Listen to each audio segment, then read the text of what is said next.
Olá galera, como vocês estão? Tudo bom?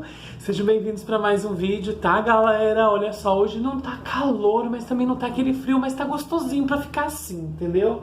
Gente, olha só, enquanto eu vou fazer aqui o arroz rapidinho, que daqui a pouco, olha, hoje é terça-feira, dia 2 de julho, e daqui a pouco eu vou fazer live lá no Almoço com Fofoca, já são agora nesse momento 11h08. Eu vou bater um papinho enquanto eu vou fazer aqui o arroz.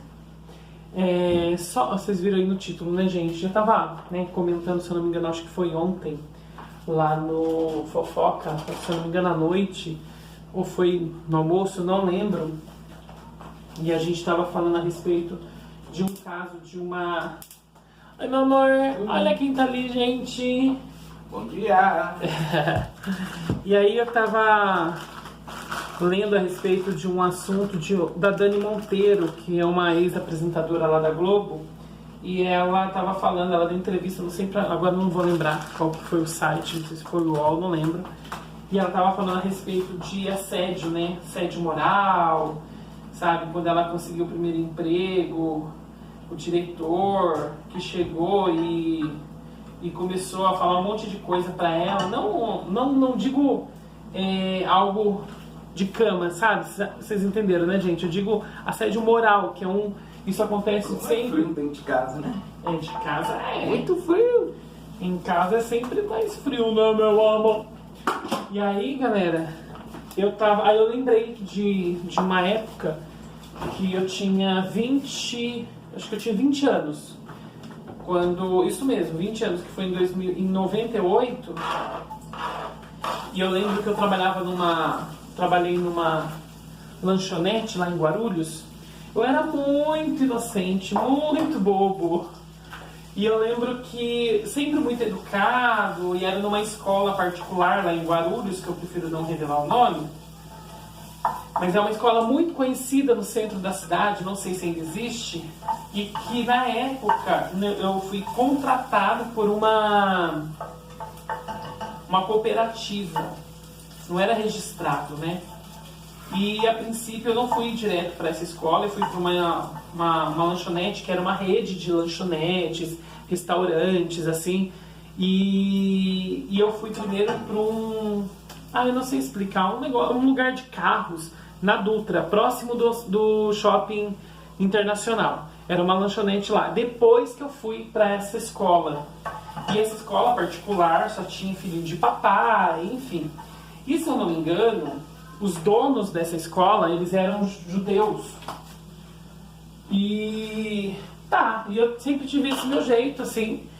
E sempre fui muito educado, lógico, né? Um emprego, né, gente? Então eu tenho que fazer de tudo para poder ficar lá e tal. Então atender todo mundo bem, com muita educação, tudo. E eu lembro que, ou seja, atendia todo mundo com educação. Desde os adolescentes lá, né? Que era o dia inteiro, então tinha vários horários, né? Na parte da manhã e na parte da tarde. E eu não lembro agora se na parte da manhã era só criança, enfim. Eu só sei, gente, que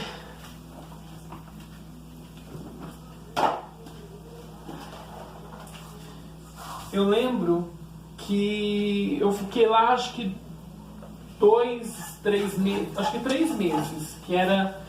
Depois eles cortaram o contrato comigo. Fui trabalhar. E aí depois eles falaram que não precisava mais de mim. Aí eu fiquei meio que assim. Eu falei assim, mas o que foi que eu fiz, né? Será que eu fiz alguma coisa de errado que não podia ter feito? Sei lá, será que eu maltratei alguém? Ou o meu serviço? Ou seja, eu queria saber o motivo do qual eu tinha sido desligado, assim, sim, né? Eu queria entender. Tanto é que a dona, porque assim, na hora do almoço, quando a escola, os alunos iam embora, então os professores, eles almoçavam na escola, inclusive a dona, que era um pé no saco, não a dona da lanchonete, né? A dona da escola, uma senhora insuportável. E aí, eu lembro que ela muitas vezes, gente, humilhava, de verdade, olhando agora assim, isso é humilhação. Vamos supor, ela estava lá sentada, comendo, tinha que ter alguém da lanchonete, né? No caso, sempre era uma mulher que ficava lá, que ela já estava acostumada, ficava do lado. Sabe aquela cena de novela? Que a patroa tá comendo e a empregada fica do lado? Então, Eu achava que isso não existia, gente. Na vida real existe. E aí, vamos supor, teve uma vez que a mulher, a dona lá da escola, essa senhora, tava comendo. Aí eu acho que espirrou um molho, não sei, um pouquinho na calça dela. E ela falou assim, limpa pra mim. Aí a outra boba foi lá, pegou um paninho e foi limpar. Ao invés dela mesma limpar, gente, sabe? Só pra você ver o grau da humilhação. E aí teve uma vez que ela foi embora, assim, ela tava indo embora, foi se despedir, daí ela falou assim, tchau, até amanhã. Aí eu falei assim, vai com Deus, porque nessa época eu trabalhava lá na igreja, católica, tudo, né? Então eu tinha esse hábito, assim, de falar isso. E aí, gente, eu sei que daí, antes de ser mandado, né, embora, daí, não sei quem foi, não sei se foi a gerente lá da lanchonete, chegou em mim e falou, olha, Adriano, a fulana falou assim que não é pra você falar isso porque ela não gosta. Eu falei, nossa, mas gente, a primeira pessoa que eu escuto, né, que ela falou que é antiético, que não pode falar isso. Eu falei, tá, então eu não vou falar mais, né. Eu sei, gente, que... Enfim, aí chegou esse dia, acho que com 3 meses que eu tava lá, e me desligaram. E pra mim poder receber o meu dinheiro, eu tinha que ir lá no Jabaquara, eu morava em Guarulhos, e tinha que ir no Jabaquara, ou seja, longe pra caramba, de metrô, pra me poder ir lá, né, pra poder receber. E eu fui com aquilo na cabeça, eu quero saber o que foi que eu fiz de errado, pra me ser, né, desligado, pra que de repente, numa próxima vez, em outro lugar, eu não cometa o mesmo erro, né. Eu fui lá, tudo, tal, blá.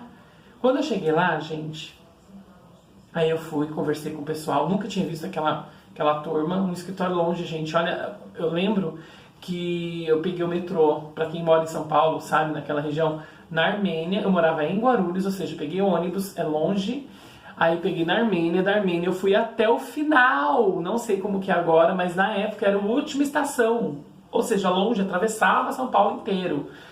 Cheguei lá, daí eu já perguntei, né, quando chegou a minha vez lá de poder assinar os papéis, eu falei assim, ó, gostaria de saber qual foi o motivo, né, de eu ter sido desligado. Aí começaram, não, porque a gente não pode falar, porque não, uai, eu tô perguntando, quero saber, porque daí de uma próxima vez eu não faço mais isso, se eu fiz alguma coisa de errado, né, peço desculpas, tudo, mas eu não me lembro ter feito alguma coisa assim, ter destratado alguém, algum aluno, enfim. Não, que a gente não pode falar. E eu fui insistindo, até que o rapaz, nunca vou esquecer, ele chegou, você quer saber mesmo? Eu falei, quero. Tem certeza que você quer saber? Eu falei, sim, eu quero saber. Você foi desligado porque você é homossexual. Gente, ele falou na minha cara assim, eu fui tão idiota, tão besta, tão... que a única atitude que eu tive naquele momento, gente, foi de chorar. Olha isso pra você ver. E eu chorei. Chorei tanto que, de verdade, daria pra encher uma caixa d'água. Que eu não tava acreditando naquilo que eu tava ouvindo, entendeu? E aí o rapaz falou assim, não adianta chorar não, porque... E ele foi grosso comigo, sabe? Como se fosse uma coisa absurda, né? Por eu ser assim. Daí, porque lógico, né? Imagina, uma escola particular, os donos judeus... Gente, olha, quem é judeu aí não tem nada a ver uma coisa com a outra. Eu estou passando pra vocês o que aconteceu comigo e a visão que eu tive lá na época, tá? E nada a ver com religião. Eu sei que tem muitos judeus que, nossa, respeita. Eu tô falando na época, tá? O que eles passaram pra mim. Entendo o que eu tô falando. E aí eu sei que eu só chorava. Aí foi uma moça lá, uma secretária, sei lá quem, pegou um copo de água com açúcar e eu assinei tudo. Gente, olha, parece dama de novela mexicana, assim. Eu lembro que eu fui do Jabaquara até Guarulhos, até em casa, chorando, no meio da rua, dentro do metrô, ou seja, eu não queria nem saber. A única sensação que eu tive naquele momento, o sentimento que eu estava nutrindo naquele momento, era de raiva, sabe assim, de todo mundo. Parecia que todo mundo que estava ali em volta, não sei se já aconteceu com vocês, todo mundo que estava ali andando perto de mim, na rua, no metrô, no ônibus, parecia que estava todo mundo me acusando e eu tinha raiva de todo mundo. Porque eu não estava acreditando naquilo, sabe? Era muito absurdo. Só que olha só pra você ver como que eu fui inocente, né? Eu não fiz nada contra essa pessoa. Eu poderia ter feito, porque isso foi assédio moral, isso foi preconceito, isso foi crime o que eles fizeram.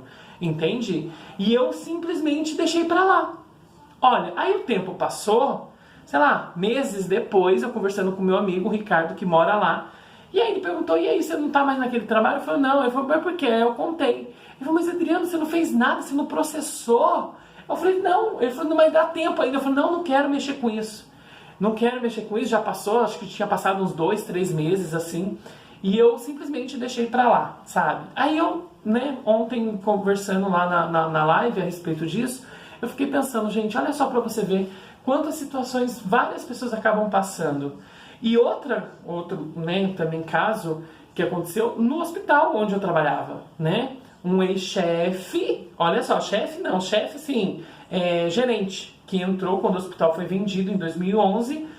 Aí quando ele entrou, ele era tipo um ditador, sabe? Assim, humilhava, literalmente, gente, humilhava as pessoas, porque tinha várias pessoas que falavam assim, que estavam no corredor, olha só, andando no corredor, e ele de longe já gritava, ai, que não sei o que. Eu ficava, gente, mas como que pode, né, uma pessoa fazer isso? Até comentei na live ontem, assim, deu poder para certas pessoas, que daí você vai descobrir quem é aquela pessoa, porque tem pessoas que não nasceram com dom de ser chefe, de ser supervisor, de nada, entende? Porque daí já confunde as coisas e acha que pode humilhar, pode fazer o que quiser com as outras pessoas, e não é bem por aí.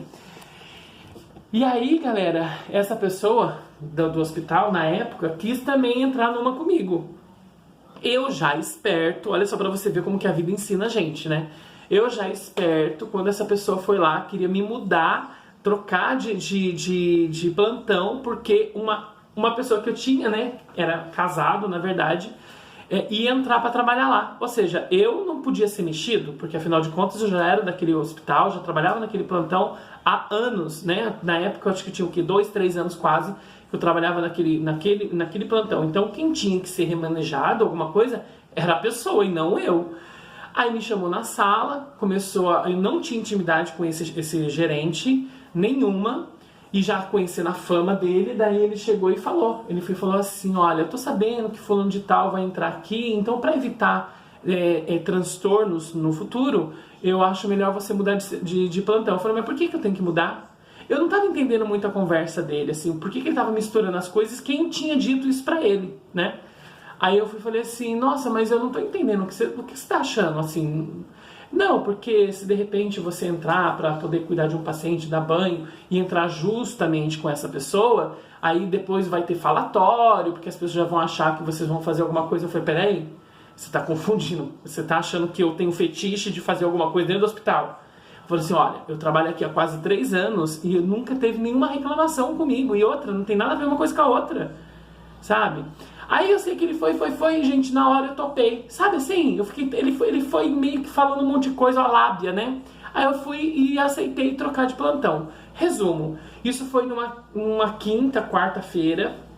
Eu ia mudar, tipo, uma semana depois pro outro plantão, só que ia virar a escala, e na segunda-feira já tinha escala nova e meu nome continuava no mesmo plantão que eu sempre fui.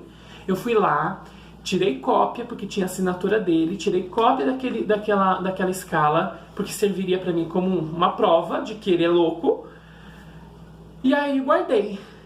Quando foi, acho que na terça-feira, faltava acho que uns 2, 3 dias pra mim poder trocar de plantão, ele me ligou. Aí ele falou assim, aí tá tudo certo pra você mudar de plantão? Eu falei, não vou mudar de plantão. Porque daí, gente, depois que ele conversou comigo, eu chorei a noite inteira, porque eu não tava acreditando, sabe, assim, que ele misturou minha vida pessoal, uma coisa que não existia mais, e ainda quis colocar como se fosse acontecer alguma coisa ali, entende? Aí quando chegou, daí eu falei assim, não tá nada certo, eu não vou mudar de plantão. Aí eu já fui, gente, sabe assim? Se naquela época, em 98, eu não fiz nada, dessa vez eu fiz. Aí eu falei assim, eu não vou mudar de plantão. Ele falou, como não vai? Aí ele já, sabe, engrossou a voz, já gritou, como não vai? A gente já combinou. Eu falei assim, eu não vou mudar de plantão. Eu sempre fui desse plantão e é nesse plantão que eu vou ficar. Não porque você... Eu falei assim, eu não vou mudar. Aí ele falou assim, vai sim. Eu falei, então seja homem. Falei desse jeito, gente, pro gerente. Então seja homem e me muda de plantão pra você ver o que vai acontecer. Você me coagiu, você misturou as coisas, você entrou na minha vida particular, que eu nunca te dei liberdade pra isso. Você começou a falar certas coisas como se eu fosse um devasso, simplesmente por ser homossexual. Eu falei assim, ainda não, entendeu? Não é bem por aí não. Gente, eu sei que o bicho ficou doido. Eu falei assim, então tem. Aí ele falou assim, então quando for amanhã, que daí eu tava, né, não era meu plantão aquele dia, quando foi no dia seguinte, aí ele falou assim, amanhã a gente vai conversar. Eu falei assim, eu vou ter o maior prazer de conversar com você. Aí foi o que aconteceu no dia seguinte, ele nem conversou comigo, porque eu fiquei sabendo que algumas pessoas falaram assim, olha, não faz isso, porque se você fizer, ele pode processar você e também o hospital. E eu ia fazer isso, gente, na boa. Por que eu tô falando tudo isso? Porque eu sei que tem muitas mulheres, principalmente mulheres, que passam por esse tipo de situação e muitas vezes se submete. Eu não sei quem foi, gente. Teve alguém que escreveu, acho, durante a live ontem, dizendo que ficou anos passando por isso, entende? Por quê? Porque precisava do emprego. Eu entendo perfeitamente. Mas, gente, já pensou você ser humilhada? Você ser humilhado por assédio moral? Não pode, sabe? Principalmente mulher. Muitas pessoas acabam fazendo isso com mulheres porque sabem que muitas delas dependem daquele emprego, porque às vezes não tem o pai para poder, sabe, ajudar ali na criação do filho, e aí acaba se submetendo a esse tipo de constrangimento, né? Mas não pode acontecer isso, sabe, gente? Ninguém pode ter o direito, ninguém tem o direito de ficar humilhando as outras pessoas, achar porque tá lá em cima, no poder, né? No poder, entre aspas, só porque tem um cargo acima do seu, essa pessoa se acha no direito de fazer o que quiser. E não pode ser assim. As pessoas têm que ter consciência, eu dependo do emprego, eu preciso do emprego, mas existe lei, sabe? E se isso é crime, você tem que combater. Porque aí eu fiquei pensando, falei, nossa gente, eu vou comentar com o pessoal pra ver que a gente muda, né? Porque eu tenho certeza, galera, se fosse hoje, com a mentalidade que eu tenho hoje, aquela situação de 98 lá de Guarulhos, a história seria completamente diferente no final. O desfecho com certeza não seria ali eu chorando, feito idiota, tapado, entendeu? Ah, foi por causa disso? Ótimo, vamos tirar um dinheirinho desse povo, né? Porque não pode. O que é isso? Né? Você ser demitido de uma empresa simplesmente porque você é homossexual, você é lésbica, você ou é mãe solteira ou separada, porque muitas, né, com certeza já aconteceu isso. Não existe isso, né? E quanto mais a gente se cala, né, a gente fica quietinho e o povo sapateando a nossa cara, aí que tá tudo bem, né? Por isso que assim, gente, uma coisa que eu coloquei, olha só, trabalhei 8 anos lá no hospital, como todo mundo já sabe, eu só saí porque eu quis. Fiz de tudo para eles me mandarem embora, eles não queriam, né, me perder como funcionário. Ou seja, é porque eu era uma pessoa, tipo, melhor que todo mundo? Não, é porque eu cumpria com todas as minhas obrigações. Não faltava, não dava atestado, entendeu? Então a minha obrigação como funcionário eu cumpria. Respeitava todo mundo. Então assim, na hora que eu tinha que falar, todo mundo sabe, se tiver alguém assistindo ao hospital, sabe que eu era chato. Eu era chato por quê? Porque eu gostava de chegar, trabalhar, entendeu? Ter tudo certinho para me poder trabalhar. Sempre foi assim. Porque o paciente não tem culpa se está acontecendo alguma coisa no hospital ou não. Então, a minha chatice era essa. Caso contrário, eu sempre respeitei todo mundo, os pacientes, nunca bati boca com paciente, nunca bati boca com nenhum funcionário, entendeu? Tanto é que a minha, como que fala? O meu, ai, como que fala, meu amor? Meu amor, como que a gente fala assim? Não é desempenho, não, convivência. A minha convivência com todo mundo era sempre harmoniosa, graças a Deus. Então, eu só saí porque eu quis. Então, isso significa que eu sempre fui um bom funcionário, né? Então, eu sempre respeitei todo mundo, eu sempre tive isso na minha cabeça, sabe? Eu sempre tive, não, tenho. Nós temos que respeitar todo mundo, desde o faxineiro até o dono do hospital, igual. Não é porque o dono do hospital tem que ser melhor tratado, não, porque ele é dono, não. É igualzinho com qualquer outra pessoa, sabe? Não existe isso, pra mim não existe diferença. O respeito é igual. Então eu também exigia respeito. Não mistura as coisas, não mistura as estações, porque senão o Adriano vira um bicho, entendeu? Por isso que eu tô falando pra vocês. Em primeiro lugar, a gente tem que se respeitar, não permitir que ninguém invada, né, um direito que é seu. Porque nós temos deveres dentro da empresa, muitos deveres de qualquer empresa, tá, gente? Eu acho que dentro de casa a gente também tem isso, né? Pra gente poder organizar as coisas de casa a gente tem. Então, nós temos muitos direitos também. Então, se você tem direitos, corra atrás deles. Nunca permita, a mensagem do vídeo é essa, gente, tá? Nunca permita que ninguém faça você de gato e sapato, tá bom? Então é isso, galera. Ai, meu arroz já tá pronto. Eu já vou lá pra poder fofocar bastante. Nossa, já. Espero que vocês tenham gostado. Se gostou, deixa o like, curta, compartilha nas redes sociais. Pensa bem nisso e nunca se esqueça, você é capaz, tá? E você tem valor. Um forte abraço bem grande. Ah, deixa eu só falar uma coisa. Sem ser nesse domingo, no outro domingo, vamos fazer live culinária, tá? Vai ser bolo prestígio. Já vou falando desde já, tá bom, gente? Nunca fiz aqui no canal um bolo prestígio, recheadão, assim. Vamos fazer, ok? Então, sem ser no próximo domingo, que vai ser dia... Deixa eu ver aqui. O próximo domingo é dia 6. Aliás, dia 7. No outro é dia 14, tá? Então dia 14, se Deus quiser, vamos fazer live culinária. Ok, galera? Lá por umas 3 horas, assim, vamos fazer. 2, 3 horas da tarde, tá bom? Um beijo no coração. Mais uma vez eu digo, você é capaz, tem valor. Um forte abraço bem grande. E até o próximo vídeo, se Deus quiser. Tchau!